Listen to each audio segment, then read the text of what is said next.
how do you want to do this? You know how the show works by now. At least I hope you do. If you don't, welcome. You're in for a treat. We are more interested in the why than the what. This is what marks us apart from many other corners of the British media, indeed the world's media. I'm more interested in the why. I need to know the what. Otherwise, there's no point wondering why. But I'm much more interested in the why than I am in the what. So what do you think about bloody bloobity boo? Quite interesting. Why you think it, absolutely fascinating. And the reason for that is, of course, it often turns out that our reasons for believing things to be true or our reasons for holding opinions, sometimes very pungent opinions, can be built on next to nothing. They can be built on sand. They can be built on clouds. They can be built on absolutely nout. And I don't think that's going to work today. I think today, when we get to the why, there will be reasons, and they will be based upon experience and evidence, which again is something that we take very seriously on this program. I know it's desperately unfashionable, and I'll never get a job as a columnist on the Daily Mail, but evidence, experience and facts are a lot more important than feelings and ill-informed opinions, and why you think something, regardless of how loudly you can shout what you think, is a lot more important than what you think. So, 5 minutes after 10 is the time, and we're going all in on the B word. So let me just do a little bit of sort of coverage, if you like, on the B word. We're going all in on Brexit because it will be a large part of the conversations that we're having. We're not relitigating Brexit. If you're still labouring under the illusion that it's in any way good for this country, that's fine. The fight is over. The ship has sailed. You won. Get over it. But it is increasingly clear that the newspapers in particular and the other media outlets that falsely persuaded you that it would be a good idea and that all of the things that are now happening would never happen are not going to report it properly. So we're in a really weird situation where a media model that is designed almost exclusively to make you angry. What are you supposed to be getting angry about now? The National Trust, footballers protesting against racism, dance troupes on Britain's Got Talent. I mean, it's ludicrous how desperately and how low they're reaching to find things to make you get angry about, when in normal times, the fact that the shelves in the shops are empty, that would be the absolute gold standard of a story for media that is designed solely to make you angry. The problem is that the reason why this stuff is happening is entirely down to media that's designed to make you angry. They manage to make you so angry with very little or no justification at all about the European Union or about Brussels or about foreigners coming here to work hard, damn them, driving those blooming lorries, that they can't now turn around and say, sorry, it's all our fault. It's us that you should be getting angry with. So what do you do? And this is a question for the PhD students listening today. What do you do if a media model, if a media business is built almost entirely, I mean, they're setting up their own TV stations now to double down on this desire to make you furious about things that are largely untrue. Vaccine denial, all of it fits into the same model. But what does the media do if it is responsible for the things that actually should make you get angry? What does a media built upon making you get angry about things that aren't happening do when there are lots and lots of things happening that should be making us angry, but it's all the fault of the media that's built upon making you angry about things that aren't actually happening? Riddle me that on 0345 6060 973, if you please. Because the supply chain is going to be huge. So, again, out of respect for feelings of people who are still not quite ready to admit that they've been misled, let's begin by saying there are other reasons why lorry drivers are as rare as hen's teeth at the moment. It's not just because of all the lorry drivers who have gone back to their European countries whence they came and have precious little interest in coming back to Blighty to drive trucks. The shift to IR35 has had a financial impact. It's had an impact on everybody who's been required to move to IR35. I know that because I'm one of them.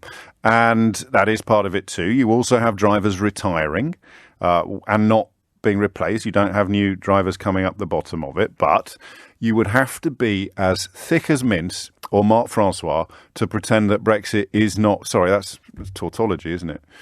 You'd have to be as thick as mince and Marc Francois to believe that this is not related to Brexit. And that's just the tip of it. So here's a story all about how the country got... No, here's a story which I'm fairly confident, if it wasn't for the fact that the newspapers dedicated to making you angry are responsible for these problems, they would be absolutely going tonto with fury about these facts. You probably don't even know, for example, that the head of the Road Haulage Association has warned that we could be, in the next 2 to 3 weeks, facing a collapse of the supply chain. You might know, you might be paying attention. Some outlets are still doing proper journalism. In this case, there was an interview on the BBC where the head of the RHA, the Road Haulage Association, Richard Burnett, said we're facing, potentially in the next 2 to 3 weeks. OK, another caveat. When I say could, it doesn't mean will, OK? So the desperation to sort of malign people telling the truth is now so acute that if I said, for example, let's imagine that in March of 2020, I tweeted without comment a story from another newspaper saying that not being in the European Union could harm our vaccine rollout or our vaccine procurement scheme. Now, how desperate, for example, would the Daily Mail have to be to pick up on that tweet 9 or 10 months after the event? Just a humble little gob on a stick like me, your friendly neighbourhood radio presenter. So desperate would, for example, a newspaper like the Daily Mail be to seek to undermine all the people that have been telling the truth about Brexit from the very beginning, that 9-10 months after that they would run an article, I don't know, written by someone called Guy Adams, I mean just names off the top of my head, pretending that tweet was actually predicting and expressing an opinion about vaccine rollouts rather than simply reporting with the headline that was written by the newspaper the comments of some qualified experts. That's how desperate they are, because they should be talking about this every single blinking day at the moment. If there is a potential problem, we all hope it doesn't happen. So if this is avoided, if this cliff edge is avoided, if this catastrophe is averted, we will all be happy, because people on the right side of history since that infernal referendum do not want things to go badly in order to be proved right. It's one of the personality differences that marks us apart from the most boneheaded Brexiters, by no means all of them, but the ones who would actually cut off their own noses to spite their faces, the ones who are already talking about knowing all along that there were going to be haulage shortages and economic damage and factories closing. I'll give you another example. You saw Nissan the other day confirming that despite, I think there's been some job losses up there in the last few years, but they are staying open. So a factory in Sunderland is staying open. How big was that story? How far around the world did that go? Nissan, of course, had warned that if there was a no-deal Brexit, they would hit the road, and we're still not clear on how many tens of millions of pounds of taxpayers' money has been given to that Japanese car company, part-owned, wait for it, by the French government. So in order to get some sort of PR victory in Brexit Britain, the Vote Leave government gives money to the French government to keep a factory in Sunderland open. So how big was that story? And now, how big was the story about Honda closing forever in Swindon, with the loss of 3,000 jobs directly and God knows how many more thousands in the supply chain and the attendant businesses? What got the bigger story? Factory staying open and carrying on more or less as it did before. That's kind of dog bites man territory. Huge factory shutting and ripping the heart out of an industrial centre. Yeah, exactly. That's what I mean about the continuing con trick. And this, I fear, could be part of it. So the head of the Road Haulage Association said, I had a conversation with Grant Shapps for about 45 minutes to tell him that there's going to be a collapse. This is Grant Shapps currently presiding over the traffic light system for travel. So you could be forgiven for thinking to yourself at this point, uh-oh, I hope they get someone else involved in this, because that Shapps fella doesn't necessarily seem to be the sharpest knife in the drawer. Or Michael Green, or what was the other name he was going by when he was flogging get-rich-quick schemes on the internet? So hard to keep up. Sebastian Fox, I think, although I could be wrong. I often am. 0345 606 0973 is the number you need if you want to point out any errors. So Grant Shapps is in charge of it. He's been warned by the fella that literally runs the Road Haulage Association that we could be 2 to 3 weeks away from a catastrophic collapse in the supply chain.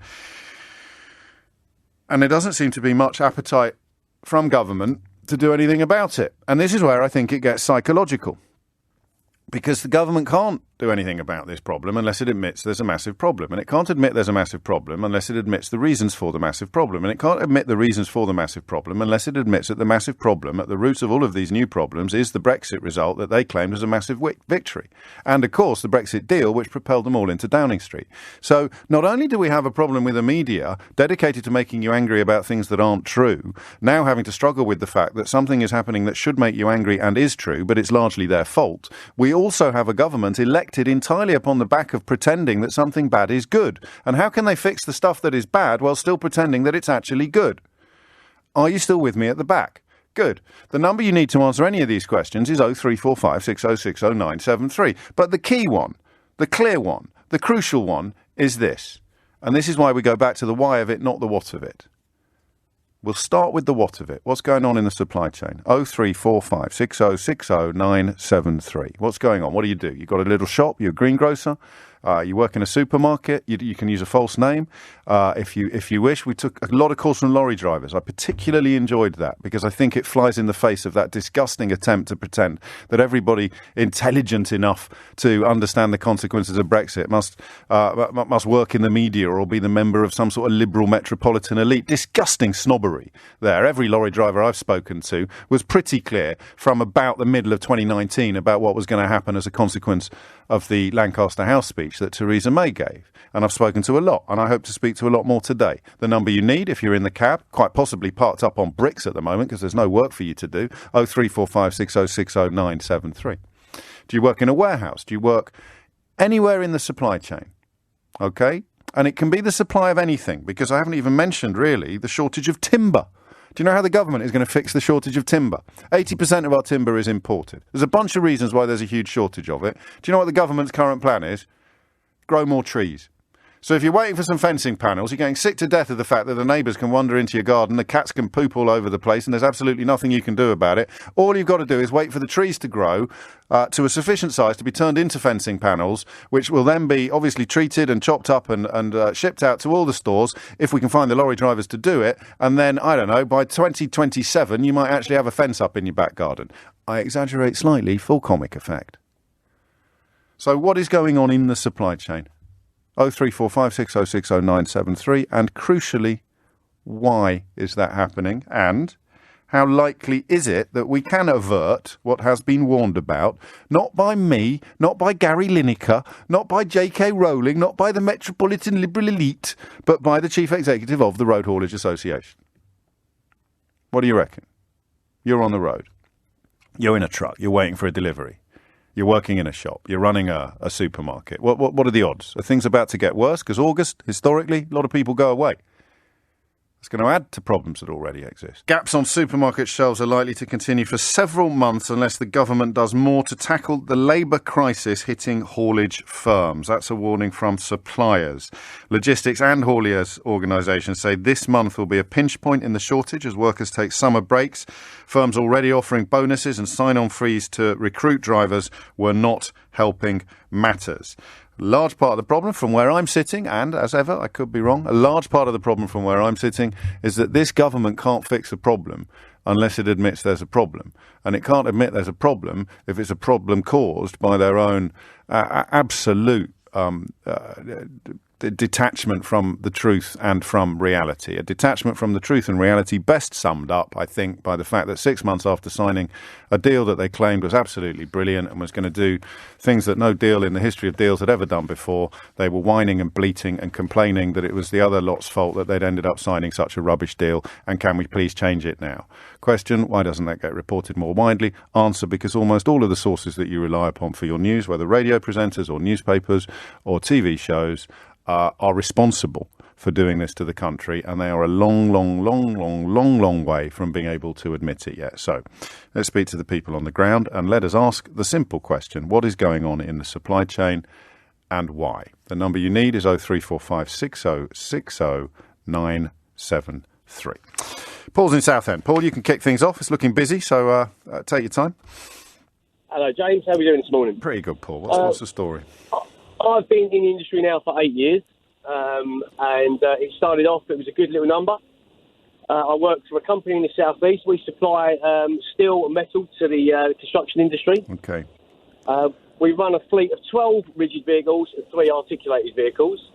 And in the last 2 weeks, they've lost both the other articulated drivers that have gone to work for supermarket chains because the money is just ridiculous at the minute. So this is what they mean. This is the bit of the line that people may not have understood. Firms offering bonuses and sign-on fees to recruit drivers were not helping matters. So empty shelves in supermarkets, urgent problem, massive offers put on the table. Your drivers move across, causing problems that are less visible, but ultimately probably even bigger. Exactly, yeah, and it's leaving the smaller companies who can't afford to bump up the hourly rate for their drivers short. They are literally having to go to private hauliers to try and get lorries to run their merchandise. And it's only going to get worse. And why do you say that? Why is it only going to get worse? Mainly because the years and years the government have failed to incentivise youngsters to come into the industry. There's no scheme in place where, I mean, I've heard on your show before people talk about the costs involved in getting trained up and on the road.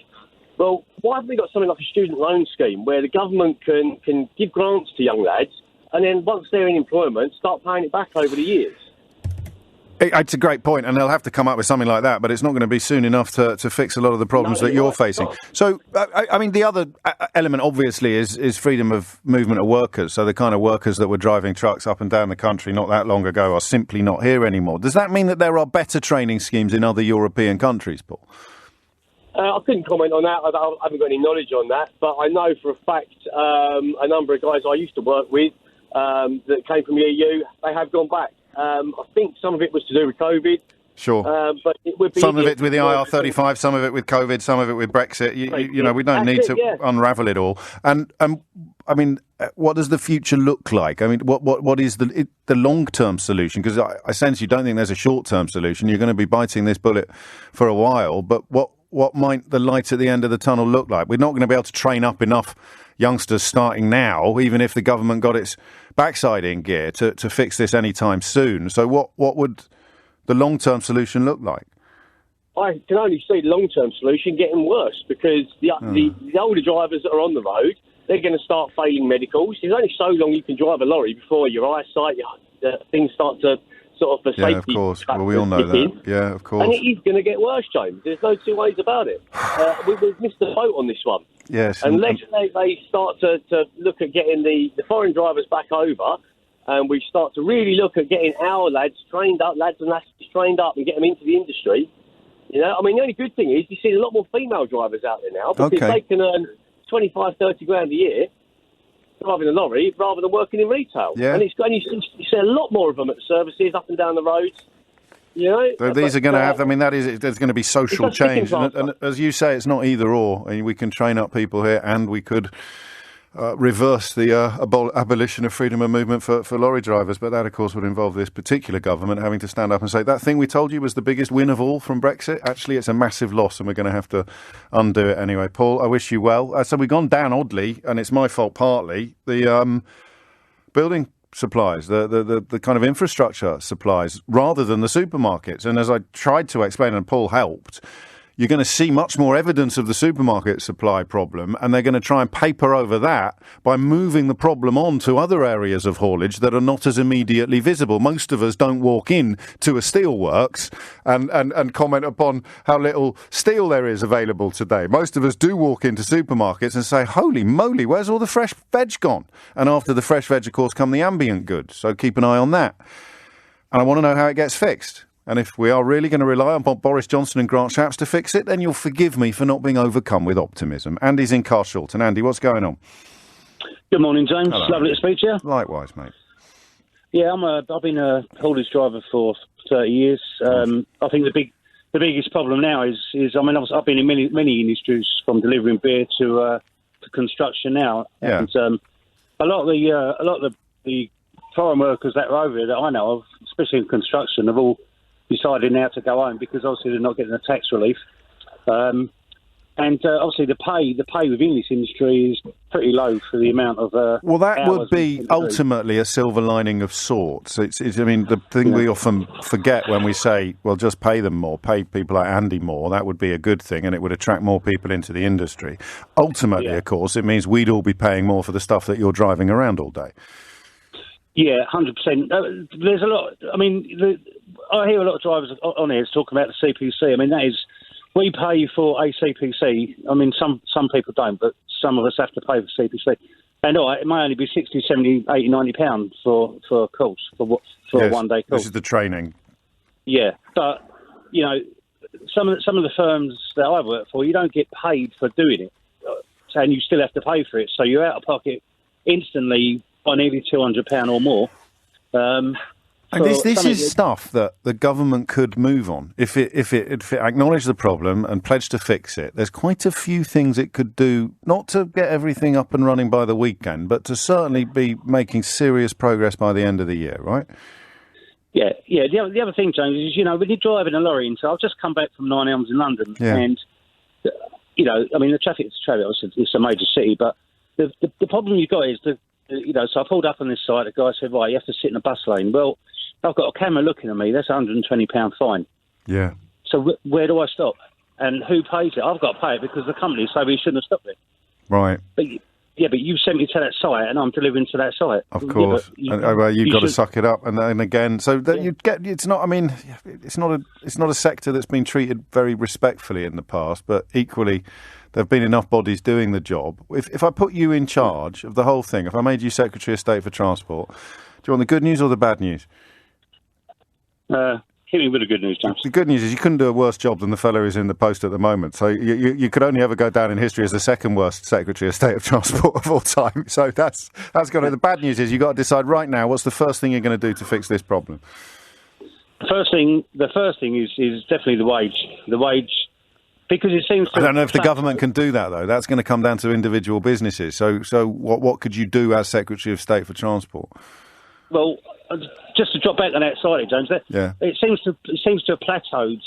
So whether it used to be when I started out in the game years ago. I mean, it started if you were sort of it used to be Class 3, Class 2, Class 1. So if you were a Class 3 driver, you'd have an average wage. Class 2 would be better, and Class 1 you'd be the top honcho. Gold standard. You'd be the top man and in the top bucks. Now it doesn't matter if because now it's only a Class 2 or 1, but. It doesn't matter if you're driving a Class 2 grab lorry like I am, or you're driving a Class 1 R6 like I did 5 years ago. Okay. You're still on the same money. So the incentive for improving new guys, and retraining and getting new qualifications and moving on to different things. There's no career progression, is what I'm hearing. Exactly, James. Yeah. So you're thrown out as a 20, or say you're 19, 20. You're thrown out into a 44-foot R6 to drive from London to Birmingham, 2 runs a night. You're on the same money as the guy that's just worked an 8-hour shift. Yeah, I get it. And that's the point. They skin it all, don't they? They pare it all down. Well, nobody's paying attention, and then suddenly, when you really need it to be fit for purpose, or you need an infrastructure or a sector to be firing on all cylinders, it turns out that they flogged off a few of the cylinders to make a quick profit 5 years ago, and didn't think it would ever, or didn't think they'd be in the chair when the spotlight returned to the sector. Andy, I mean, it sounds a little bit trite, mate, but I promise you people are grateful for what you do. I don't imagine it's a job where you get much thanks or gratitude, but as I said right at the top of the show, it's like an entire country is a car, and we never lift up the bonnet. If you lifted up the bonnet, you'd see people like Andy trucking away, working away, doing the stuff that we take so completely for granted that when people suggested it might get ballsed up by Brexit, it was really easy to call them liars. So don't be ridiculous. Shortage on the supermarket shelves? Don't be ridiculous. This is Britain. This is the UK. This is the 21st century.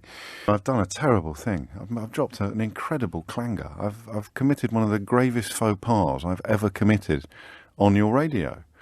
I just forgot about Chris Grayling when describing the appallingness of Secretary of State for Transport. So I lied to the last caller when I said however bad he would be as Secretary of State for Transport, he'd only be the second worst ever.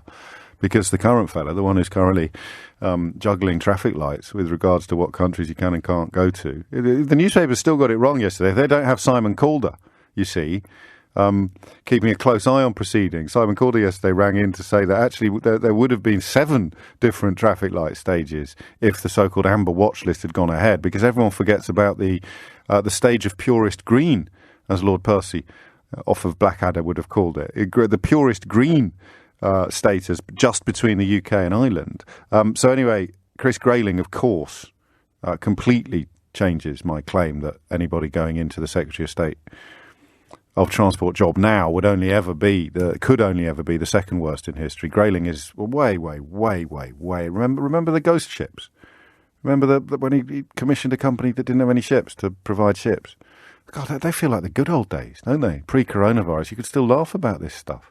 10:36 is the time. Back to the question of the supply chain, not just the hauliers, but of course what happens at the other end, and how that impacts upon the rest of us. Jason's in Newcastle. Jason, what can you tell us? I'd like to solve the problem about the wood crisis, to be honest. If you would. Well, I don't know if anyone... Well, this has been around for years, but plastic wood. It's made from recycled bottles, recycled plastic. It's maintenance-free. You can get it any colour you like.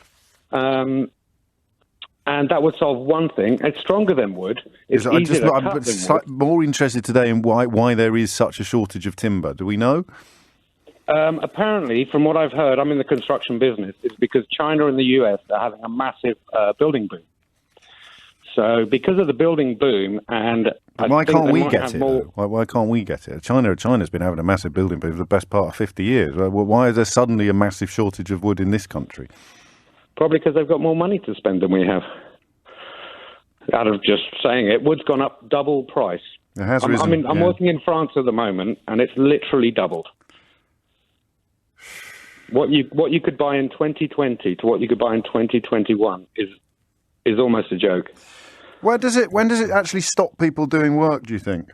I take on board what you've said about plastic wood and it being a potential way forward and things like that. It's not where we are today. And the fact that you're struggling to buy stuff in France means that the timber side of things is a lot more complicated than Brexit alone. But when does it, as everything is, but when does it actually stop people doing work? It's a first world problem, but everyone I know who's having building work done at the moment has been warned by their builders that it's going to cost way more than it usually does for a whole variety of reasons. They've got labour shortages as well, actually. But when does it impact upon the amount of work that's out there, do you think? Well, I think it impacts when the clients are completely shocked about how much are quoted. Yeah. And there's nothing you can do about it. Well, of course not. And I tell you what, another reason is I can't even find it. Come hell or high water. Sweden supplies half of the structural wood used in the UK. So I don't think that stuff's necessarily going to be going to China and America. But that's got its lowest stock levels for 20 years. So there's actually, it sounds a little bit obvious in a question about a shortage of timber. There's a shortage of trees. Well, that's not a bad idea, yeah. There's probably a massive shortage of trees because of all these building booms. So why don't we look at something else that we can actually use construction for? Well, why don't you? Do you do that yourself?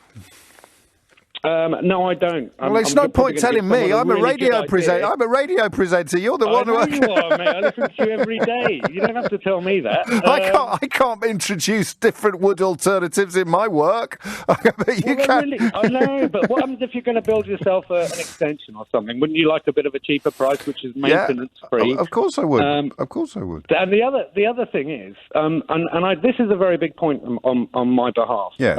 Large corporations, they make billions. They pay no money in taxes, and they produce so much plastic, it is ridiculous.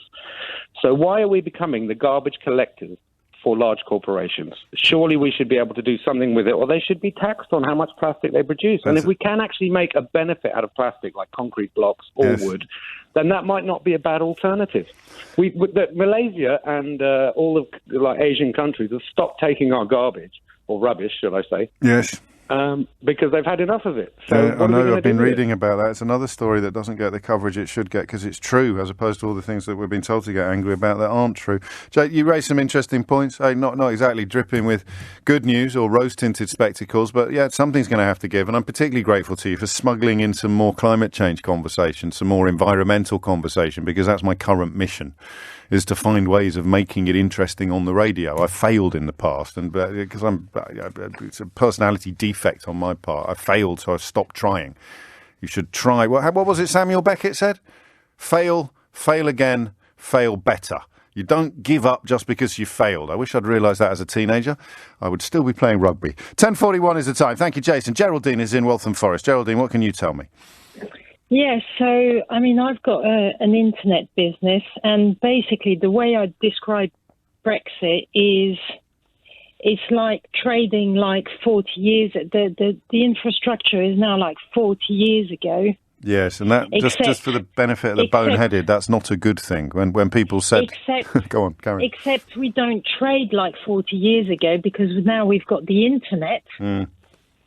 And companies, like mine, there's thousands and thousands of us. We sell directly to customers. So 40 years ago, we all would have had a distributor, but now people from France, Italy, wherever, will buy something directly from your website, as if you were a bit of a market stall on the internet. Well, it's just a nightmare because there's customs clearance. Red tape we're talking about, aren't we, to put it loosely? Loads of red tape that we've ended up with that we didn't have before. Yeah, so you're talking about items being returned constantly. We're now having to cover the customs clearance. But one thing I can tell you for sure is that people in the logistics, like the couriers or the warehouse, who were massive Brexiteers, they've gone very, very quiet. Yes. They're not Brexiteers anymore. They're really swallowing their words now. So even if it's not coming out in the media, because they're experiencing it, and even in January, they were still saying to me that Europe was going to come back begging. Now they're extremely sheepish about this because it's just a nightmare. You can't trade. You just can't trade like you used to. And it was the same to me to send a parcel to Italy than it was to Leeds. Yeah. But now it's just barrier and barrier, and we haven't taken back control. It's the opposite. They're now advising, some of these companies are advising, why don't you send stock to Amazon? Yes. When all these independent companies were making a living selling directly and showcasing Britain as well, in a good way. I do know. And this is all taken away from us. I don't get to speak to these people as much as you do. They used to ring me all the time to tell me that everything was going to be brilliant and I was a big idiot, but I don't get the calls anymore. You still speak to them because you still deal with them. I speak with them every day. Are they ready to blame anyone yet? Are they ready to blame anyone yet? I don't want them to blame themselves. Very quiet. Right. They're very, very quiet. Some won't even tell me if it's a manager that I've been used. They won't tell me their name, and then I'll say, "Oh, are you such?" And I'm talking. I had the manager of one of the biggest couriers company call me the other day to start asking me if I wanted to trade outside Europe. Right. Oh, and I only realised after 15 minutes and he was that same person telling me how Europe was going to come. Begging us.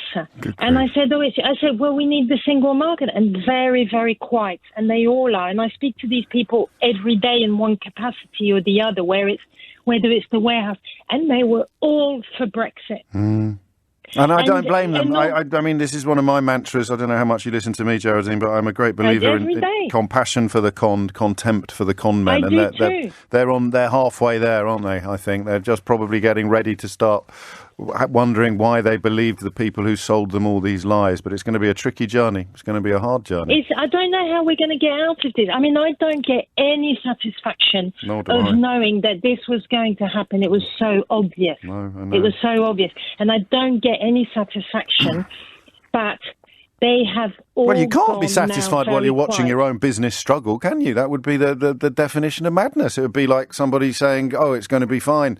There'll be a lot of economic damage, but it'll be worth it because of sovereignty. I mean, crikey, sovereignty doesn't feed your children, however many you've got or admit to having. 10:45 is the time. That was a reference to the Prime Minister, to be clear, not to you, Geraldine, God forbid. Coming up next, the mystery of the Health Minister's missing mobile phone. I don't know if you've heard about this story. Do you think this could happen in Britain in 2021, right? A senior politician gets told by a court that he's going to have to hand over his phone so that the court can have a look at it to make sure that everything is hunky-dory and kosher. And then, lo and behold, the phone goes AWOL. Not in Brexit Britain, surely. Jolly and Mont from the Good Law Project after this. Now, I have a soft spot for Lord Bethell, the Health Minister, because I do remember a couple of years ago when the A-level results came out, Lord Bethell tweeted that people who'd done very badly in their A-level results shouldn't worry because he'd done very badly in his. And I think it was hard work, grit and determination meant that he'd made a success of his life. So I had a little look at him, and obviously not only is he a hereditary peer, but he also worked for his cousin at the Ministry of Sound nightclub. So if you've done really badly in your A-levels, Lord Bethel's advice is to make sure that you're a hereditary peer and that you can get a cushy job with your cousin's company. Anyway, he's back in the news today. I won't tell you why. We will let Jolyon Morm of the Good Law Project tell you why. Jolyon is, as you know, director of the Good Law Project, as well as being an honorary professor at Durham Law School and of course, a barrister. Jolyon, what's the latest? Because I know you've described this chapter in the continuing saga as one of the most troubling that you've come across so far. Yeah, it's a really extraordinary story. So Lord Bethel is implicated in one of the weirder contracts that we've so far uncovered, the contract with Abingdon. And as part of our judicial review into that contract, we asked government to hand over all the relevant documents. Lord Bethel appears to have been, he has been using his private email to do business, including Abingdon-related business. But he's also been using, it seems, WhatsApps and text messages. We asked government to see those. They said to Lord Bethel in December that they would want to see those. And then in January, his phone appears to have been broken. Not quite sure what that means. And government is now having difficulty, they say, retrieving the evidence from his phone. This will be WhatsApp and text messages, chiefly. WhatsApps and text messages. I mean, we assume that breaking your phone doesn't cause your personal emails to be deleted. But frankly, at this stage, nothing at all would surprise me. I mean, the really remarkable things about this are, firstly, that the guy who was in charge of overseeing pandemic procurement was conducting government business on his phone in a manner that can't be overseen by civil servants and has left documents beyond the reach of lawyers. Sorry. No, you go. Well, remind us why that is so significant. I've seen Dominic Cummings in reference to another contract that was awarded to some close friends of his without any tender or normal process. Dominic Cummings' defence is you guys don't understand how hard it is to do this stuff really quickly and urgently. So just for the benefit of the tape, why is it important that we, as in the public, can see the evidence or the records of these sort of negotiations, which involve, and this will be part of the answer, I presume, which involve epic sums of public money? Well, that is absolutely the answer. They involve epic sums of public money, and so we need to be able to be sure that they're not doing what Dominic Cummings himself admits he's done twice, which is giving contracts to his friends. This is not Dominic Cummings' money to spend. It's not Boris Johnson's money to spend. It's not Sajid Javid's money to spend. And it's certainly not Lord Bethel's to spend.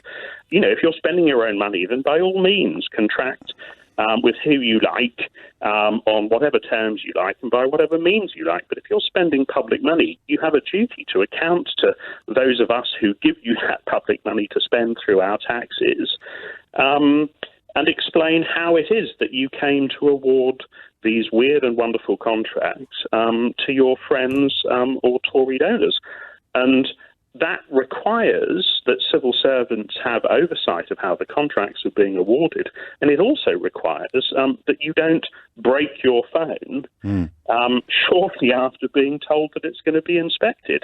I mean, the difficulty that government now has is that unlike the usual circumstances where government conveniently loses, in inverted commas, evidence, this has occurred in the context of ongoing court proceedings. So we're in a position to ask Google or Facebook, or Signal or whoever it is to provide the information from their servers that show us what Lord Bethel was WhatsApping and to whom, and we have every intention of doing that. And that's going to land government in difficulty, it seems to us. Moreover, if you deliberately destroy evidence, if you deliberately break your phone or render information unobtainable for the purposes of court proceedings, it's very possible that you're committing the criminal offence of perverting the course of justice. And once we receive the answers to the questions that we've put to lawyers acting for the Department of Health, we will be taking a close look at whether a criminal offence has been committed. We can't say one has been now, but we will be taking a close look. What did the judge make of it all? The judge was pretty surprised, frankly. Surprised and angry. There was a discussion at the hearing, and the judge insisted that his order record government's obligations to guard against the loss of any more evidence and to protect evidence that went to what the law describes as the government's duty of candour.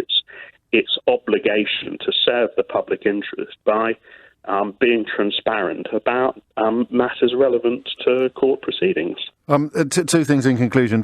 First, for people not following events too closely, the pertinence of this is, of course, inflated enormously by the fact that a lot of the contracts that you have been investigating were awarded to companies that didn't seem to be immediately or obviously fit for purpose. That's part of the background here. But attendant upon that, if he was using his WhatsApp and private text messages for conducting negotiations or contacts with Abingdon Health, is there any indication that he was or wasn't using the same mediums for contacts with other potential suppliers or actual suppliers? Well, it would be pretty extraordinary if we had inadvertently stumbled upon the only example of Lord Bethell handing out tens of billions of pounds of public money through his WhatsApps. It just beggars belief. That which is true of Abingdon is bound to be true of many, many, many other contracts as well. And, this should cause us great alarm. We don't know what they're saying or what they're doing. We don't know what deals they're cutting or why. I find it very, very troubling. Yes, clearly. And of course, if there is no case to answer in these contacts and in these messages, then there's one very easy way of proving it, as long as your phone isn't broken. Well, as long as he hasn't driven over it with a steamroller and then accessed the WhatsApp servers and sort of manually deleted all of the messages, they should be available. We'd like to see them, Government Legal Department, please. Julian Moore from the Good Law Project, detailing the latest development in a story that gets curiouser and curiouser by the minute. This case, the Health Minister, whose phone, having been required to be shown to the court, has been broken, according to government lawyers. Obviously, if Lord Bethell wants to respond to anything that's just been said by Jolyon Moore, we'd be delighted to offer him a platform. Those questions that the Good Law Project seeks the answers to: when did Lord Bethell learn that his phone would be searched? When did he report it as broken? What attempts have been made to save crucial information from his old phone? And if none, why not? All quite straightforward questions to answer, you'd have thought, wouldn't you? And that is a good idea, Dano. Get Jolyon on for the podcast, maybe, or spend a significant amount of time and then find out more about him. And he's put 4 E's and 5 A's in the pleas, asking for us to do that, as Dano. So that is guaranteed to attract my attention. It's a joke. Please don't bombard me with excessive vowel usage in my inbox. It's hard enough to steer a path through it at the moment because it's so flipping busy. But I'm not complaining. I am, however, complaining about the absence of action on the looming problem with the supply chain. Some of these problems are going to be temporary, okay? I think the phrase is pinch point, isn't it? August is a pinch point. You've got people working in logistics, working in the supply chain, working in haulage. And I keep thinking of them as I don't know, I could be a bit patronising. I think of them as like the mice in Bagpuss. We will fix it, except you can see the mice in Bagpuss. It's as if there is, or the Oompa Loompas in Charlie and the Chocolate Factory. It's like you walk into a shop, whatever the shop is, whether it's a DIY chain or a food shop or a paint shop or a bicycle shop, wherever you walk in, and you never ever think, crikey, how many stages have there been in the process that put that product on that shelf, right? So you think at the very, very beginning, you're talking about chopping down trees or growing strawberries or, mining metal, aren't you? I mean, that would be stage one. I think I'm going to become a bit of a bore on this subject. What's the correct word for it? This is about sustainability as well. It's another way to bring the climate and the environment into a conversation. We all need to learn a lot more and think a lot more about where stuff comes from. So you walk into a shop, it's on the shelf. How many minutes have you expended when you pick it off the shelf and take it to the till? How many minutes have you expended wondering how it got there? Answer, if you're anything like me, none. Absolutely zip. No clue at all. Sometimes I notice on my vegetables, blimey, that's come from Peru. That seems a little bit excessive, and you just sort of double take. Sometimes I notice, with the same level of curiosity, that there's a very prominent mushroom farmer in East Anglia called James O'Brien. So I do the double take in exactly the same way. One of these things is interesting and significant. One of them is not. Although, if you're listening, Mr. O'Brien, lovely mushrooms. Lovely mushrooms. The number of people who send me pictures of their mushrooms. The first couple of times it happened, I'd stare at them. Why are you sending me pictures of mushrooms, you freaks? I know Twitter can be a strange place, but why would I want to see pictures of your mushrooms? Is this the latest stage in that weird habit that millennials have of taking pictures of every meal they've ever eaten and sending it to all their mates on Instagram? And then I'd look a bit closer. Oh, he's got the same name as me. Actually, that is quite interesting. But it's the same with stuff that's come from Peru. You go, oh, it's come from Peru.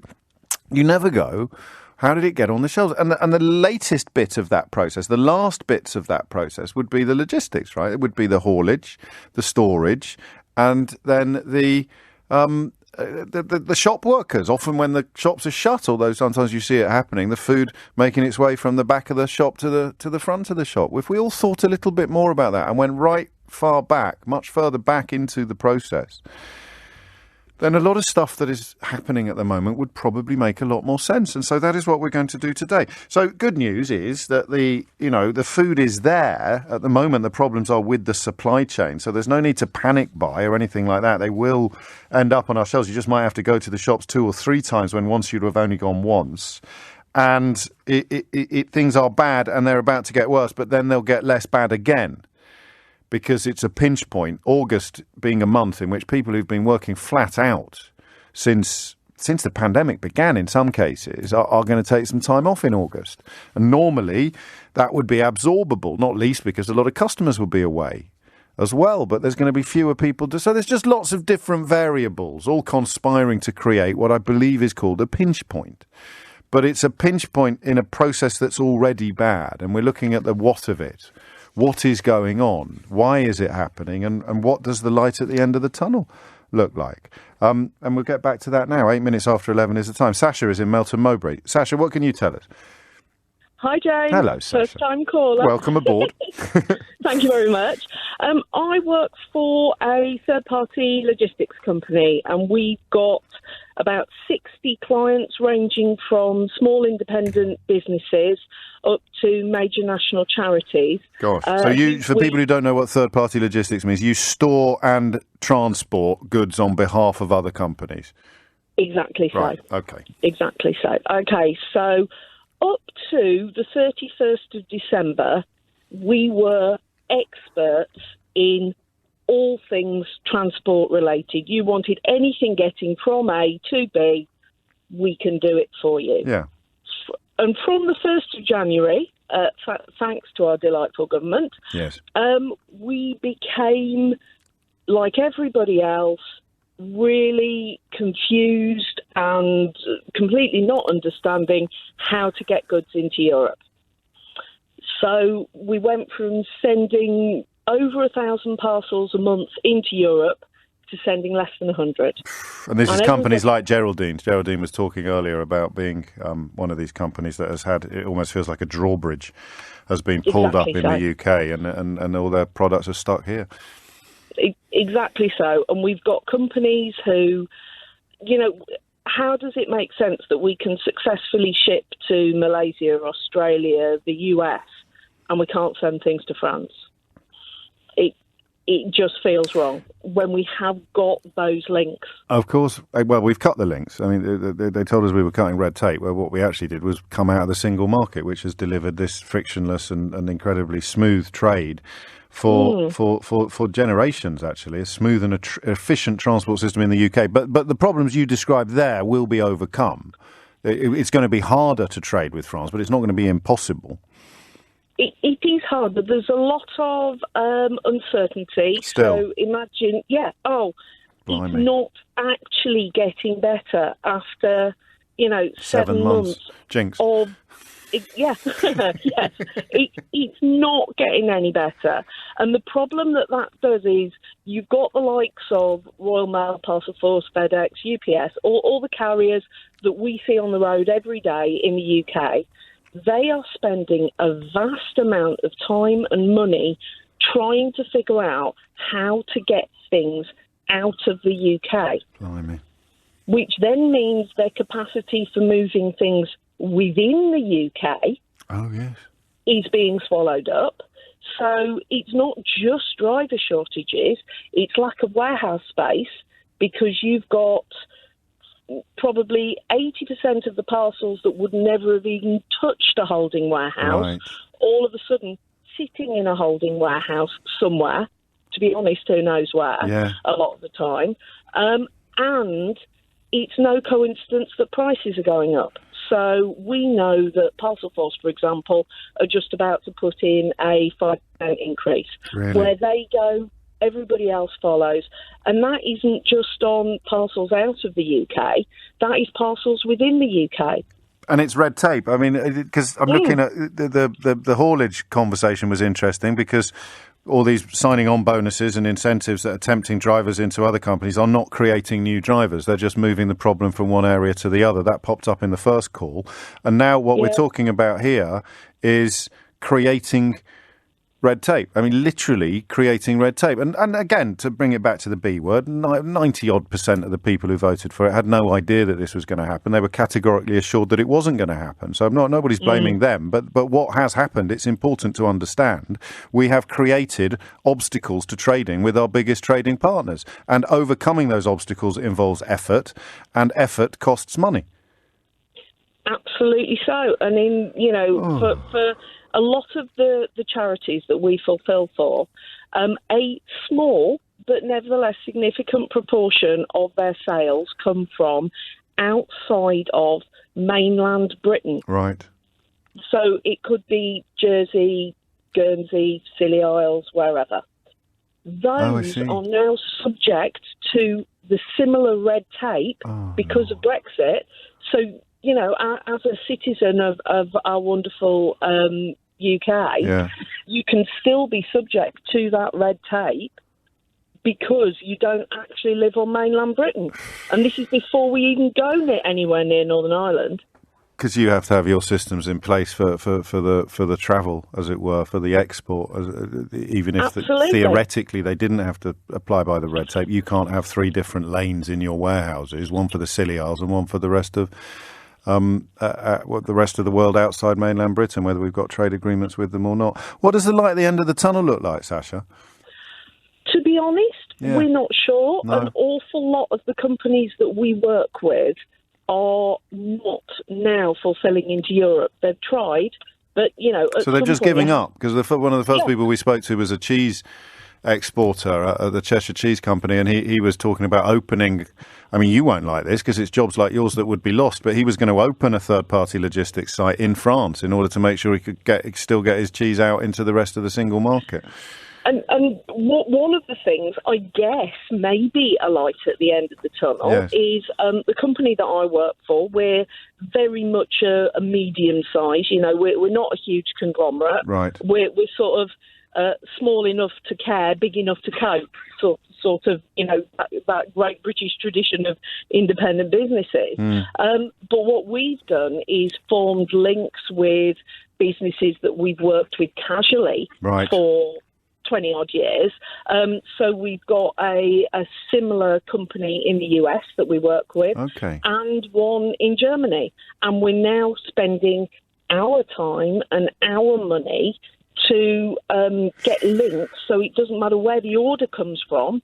If an order comes through from one of our clients for anywhere mainland Europe, that would go to the German company. Oh, okay. Yes. So I think there's networks to be had. I hope so, because of course the downside of that would be that the massive operators could just swoop in and buy up everything and do it themselves under one umbrella without cooperation between independent companies. They end up being different parts of an international conglomerate. But it sounds like that. Yeah, so that would be almost sharing the burdens and therefore reducing them.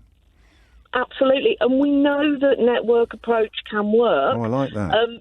Because as much as Amazon is a necessary evil in our modern lives, it's how they work, and that model is proving it's not Brexit-proof by any stretch of the imagination, because they've got all sorts of weird pressures on their supply chain at the moment, because we supply into Amazon for some of our clients. But that approach does work.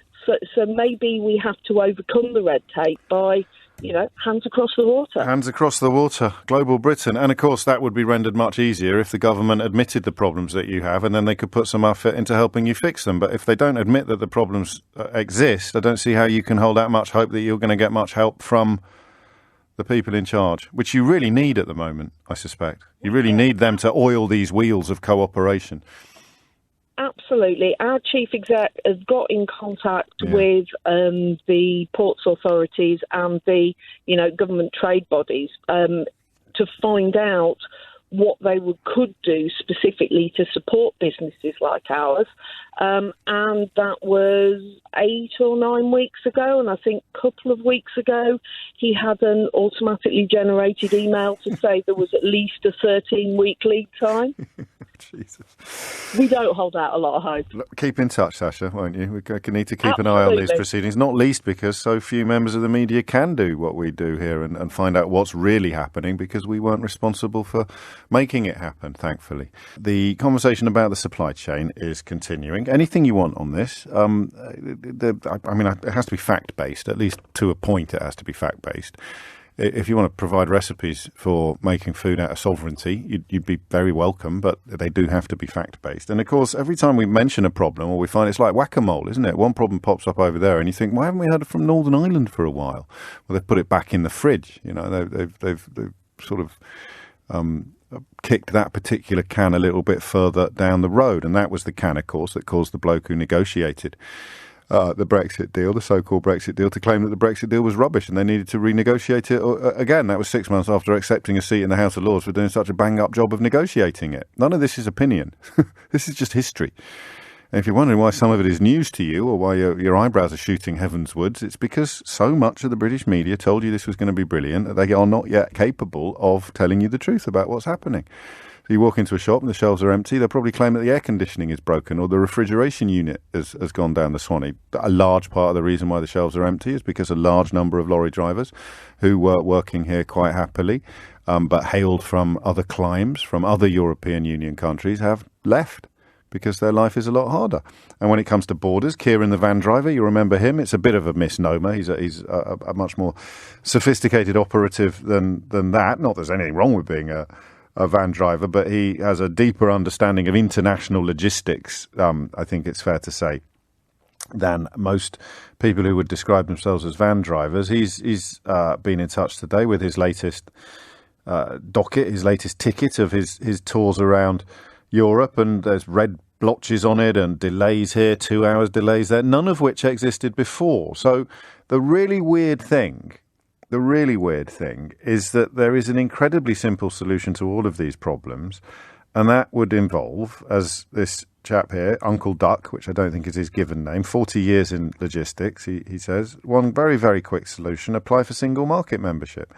Honestly, James, they seriously underestimated how complex supply chains are and how successful the single market has been in creating a smooth and efficient transport system in the UK.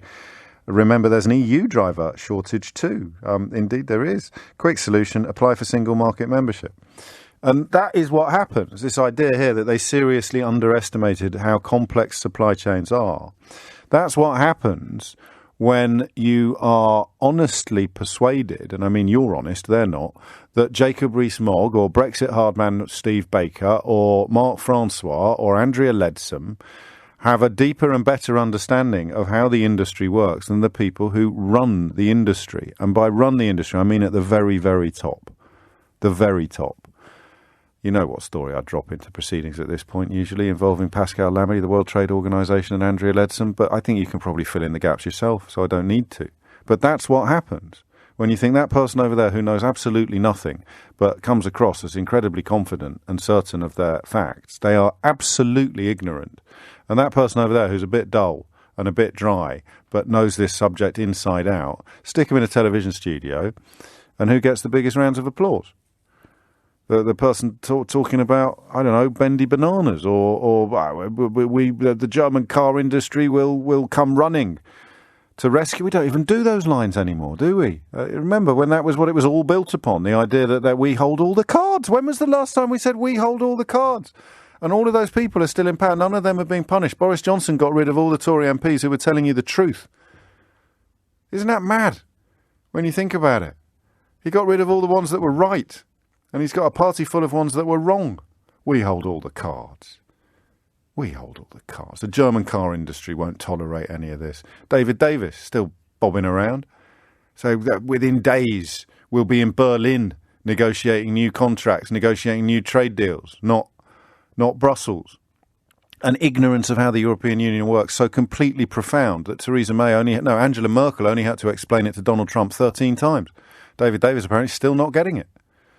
24 after 11. Anyway, God, it feels like getting back into a comfy old suit talking about Brexit, doesn't it? It's been a while. But we're not just talking about Brexit. We're talking about what's happening in our shops. Andy is in Swansea. Andy, what can you tell us? Hi, James. Hello, thanks mate. for taking me. You're very welcome. I had to take a job into one of the major supermarkets, and we got an email saying, would any of you like to retrain as truck drivers to help with the logistics of moving food all over the place? When did you get that? And, a couple of months ago. Gosh, so they saw it coming. Well, somebody saw it coming. Yeah. And, I'm a little bit long in the tooth for it. I have worked in the haulage industry before. But, it's affecting the supply chain, something rotten. As I say, I'm seeing it now from being in store. Yes. And we're seeing that the shelves, the warehouse is empty because the deliveries are really late. And where's the food then? I know that's a stupid question, but I don't know the answer to it, so I'm going to ask it. Where is the produce? It's in some other warehouse somewhere else in the country, and then it's brought into our store, and it's literally as it lands, it goes straight out on the floor. And we're getting less and less vehicles. Yeah. They're coming in instead of where they were coming in at sort of 3-4 o'clock in the morning. They're now coming in 7 and 8 o'clock in the morning. So the store then has got people in it, and they can't get what they want because the shelves are empty. And it's just a continuous knock-on effect. And so a lot of your callers have got it right. It's just lack of everything, and it's the dreaded B word seems to be the big thing. Well, what you were saying about, that's the lorry drivers, but of course not just the lorry drivers, because I don't know how much of the warehouse work is done by foreign nationals who were very welcome here previously. It was at one time, and we've lost quite a few. Yeah, I can imagine. Yeah, they've all turned around and said, no, it's not for us, there's too much red tape involved. And, it's just got into that. And you're saying about the fridges being empty and sort of saying that the thing's not working. We've got freezers where we can't get the parts because they've got to come in from Europe and they're stuck in the supply chain. Oh, man alive. So even if you did try to blame it on the dodgy freezer, which was my tongue-in-cheek suggestion for what a Brexiter would be doing, I think one of them said that the reason you got no lorry drivers is Tony Blair made it too easy for people to go to university. But I don't know if I even need to check which boneheaded Brexiter would have had the audacity to say that out loud. I bet you 50 quid it's the one who said he was entitled to get an Irish passport because he was English. But I need to check before you take that bet. I can't give money away like that. But so if there is a freezer broken in your supermarket, chances are that's because the parts are caught up in the same mess that the food is caught up in that would have been in the freezer if the freezer was working. That's basically it, yeah, in a nutshell. It just runs around ever-decreasing circles until you disappear. And what happens, how many people will take up that offer, do you think? I don't know. I haven't heard of any of our lot yet, but we're sort of a medium-sized store. Sure. Maybe some of the bigger ones might, but say it was for our own haulier and one that we use a lot of. That is amazing. I don't want to mention any names. No, of course you don't, and I understand that, and nor would I want you to. But that is, the experience on the ground, and it's a good idea, except, of course, for the fact that if you wanted to be a lorry driver, you probably would have already thought about becoming a lorry driver. Some people might get that email and say, do you know what? Especially if the wages do go up a bit or become a little bit more attractive or more attractive than working in retail, which takes us back to the earlier caller. With 12 trucks, some of which are already out of action. He was working in the steel side of things, metals and steel. Well, steel is a metal, rather than the food. But he was saying that more and more women you're seeing in lorry cabs, and that will be partly because it becomes a choice between retail and haulage pays a little bit more. But of course, what happens if all the people move from retail into haulage? Then how are you going to fill the holes in retail? And I think back now to that call we took in the midst of the post-Brexit brouhaha from the lad who said that he'd voted for it because there were too many brown faces in Sainsbury's. I wonder how he's getting on. We should have kept the phone number, shouldn't we, for those classic calls to the programme. The ones in my book and the ones that used to go around the world in hundreds of thousands of viral clips. We should just get back in touch with them all and ask them how they're getting on. How's it going for you? A bit of a theme here, actually. James, it's disgusting, says J. Lux. Dispiriting, I beg your pardon. I should get my glasses polished. That all the Brexiters you just mentioned have not yet been buttonholed by journalists. Every time they appear on the BBC or ITV, they should be reminded of what they said at the time. You're telling me they should. And Troy in Manchester says, morning, James. You mentioned many names who claimed to know more than the experts at the time, but you failed to mention much these days the biggest contributor to Brexit, and that is Farage. You couldn't keep him off the telly and out of the newspapers, but now he's practically the invisible man. Why is he not shouting about what a great success Brexit has been? Well, I presume that's a rhetorical question. The man is utterly incapable of taking responsibility for absolutely anything. And anyway, right now he's busy having a go at volunteers who crew lifeboats. He's busy attacking the RNLI. I almost envy you for not knowing that. It's one of the downsides of Twitter, isn't it? Is that you very, very assiduously you block and mute. It's very, very hard to avoid the activities of the people that are responsible for breaking so much about what was once great in this country. And the lovely bit of it, the irony of it, of course, is they still claim to be patriotic while shouting at dinghies or National Trust houses or dance troupes or football players who play for England. Nothing says patriotic like booing an England player, does it?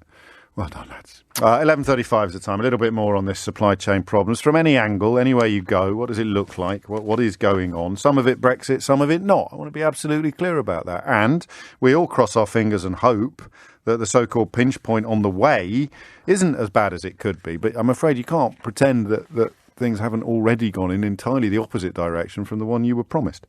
Mike is in Marlow. Mike, what can you tell us? Yeah, good morning, James. Hello. Building game is a nightmare, absolute nightmare. It's just literally something else from week to week to week. It's plaster one week, it's cement the next, it's timber the next. I've been waiting 15 weeks for some timber to come in from Germany. Gosh. Normally that would be a stock item, never a problem. Drive to the yard, pick it up. 15 weeks. What are they telling you? Because we know there are shortages in other European countries as well, so that won't be stuck on a lorry. Stuck on, of course it is. Checks in the post, yeah. But we know there's shortages in France, so it's not going to be exclusively the B word. This one, is it? There's other stuff going on. I don't know. I've had two things that have taken like 15 weeks from Germany. Another one was I don't know why from Germany. It just happens to be that way. But a bathroom cabinet. Really? To Christie. Yeah, seriously. Yeah, normally it'll be about 4 to 6 weeks because they're made to order. Yeah. And that'd be the timber shortage as well, though, probably, wouldn't it? Ultimately, if we dug right down into it. Board. I mean, is it? That. Yeah. No. I'm talking the difference. It's feather edge boarding, which is the stuff we put on the outside of buildings. Yeah. But the other one was a very smart, swanky bathroom cabinet. Yeah, so but it'd still be made of wood. Disjointed. Yeah, not the same stuff though. Probably all comes in from China. Yeah, but I'm just saying. I can't believe I'm now trying to make this about something other than borders. But the bathroom cabinet, if it's made to order, the shortage of wood would add to the lead time on that order, wouldn't it? I guess so. But then if you've got transport issues as well. Of course, yes, absolutely. It's an amount. And how? I mean, I hesitate to ask this question. Let me choose my words very carefully. How bad does it have to get before you contemplate throwing your hands up in despair and knocking it on the head? I will soon. Oh, I've had God. enough. That's not what I wanted you I've to really say. had enough, mate. Really? I'm at that age anyway where Fair I've had enough. And You don't fancy driving a truck, do you? No. Perhaps Nigel Farage could retrain. Yeah, well, he's too busy picking fruit, mate. And weekends on the fishing trawlers.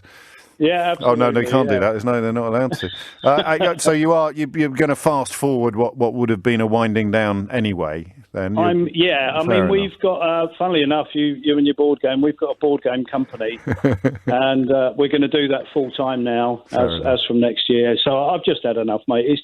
It's really wearing, you know. It just nothing flows, nothing. And you get it in the neck from your clients and your customers. It's all very well you saying it's a 15-week wait. They're saying, well, hang on a minute, I want my thing thrown up now. I want my bathroom cabinet yesterday.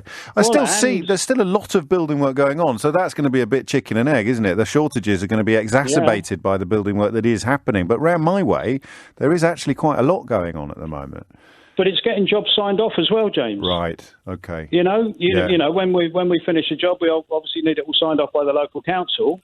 Well, you know, if you're waiting for stuff to arrive, you can't get your job signed off. You know, so you almost wanted to start the next one before you finish the last one, and then you're in a right old mess. You know? And this is just one builder talking to one potential punter. If you were thinking of having work done at the moment, would you advise your favourite radio presenter to pause, or would you advise him to crack on now?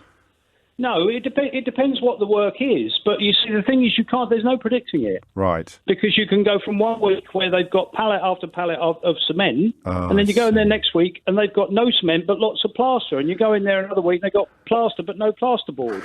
It's like a Morecambe and Wise sketch. You know, two Ronnie sketch. Honestly. Have they got fork handles? I'm driving around or phoning around like a lunatic.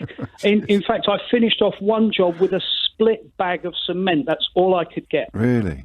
And I bet you're almost fighting. You'll be fighting over that this time next month.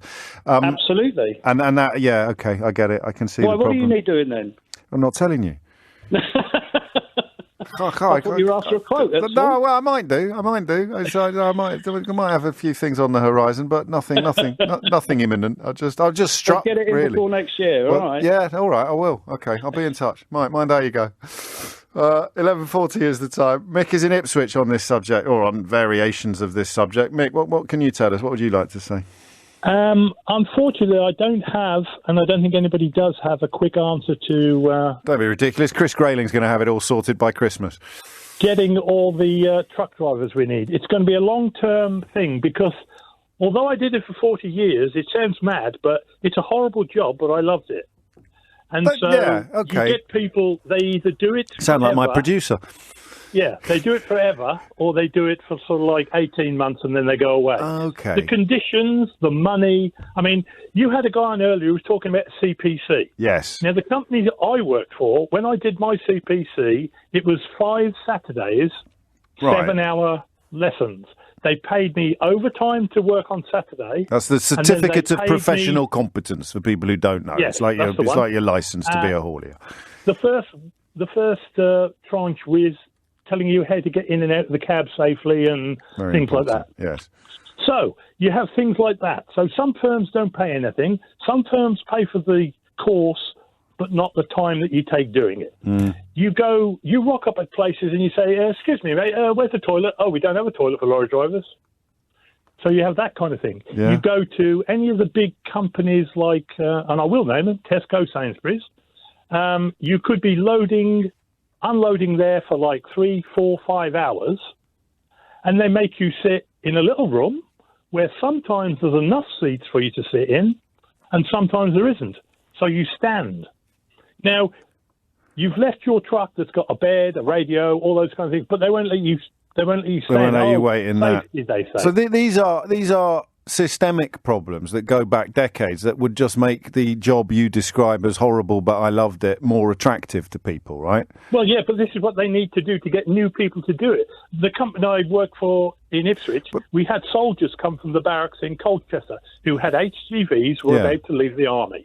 So they rock up to maybe become truck drivers. Right. And then they learn that you have to do at least 65, 70 hours a week to make a decent amount of money. And they're off again. You normally have to do nights out. Yeah. you may start at 2 o'clock one morning and the following day start at 7 o'clock. So your sleep patterns go to hell.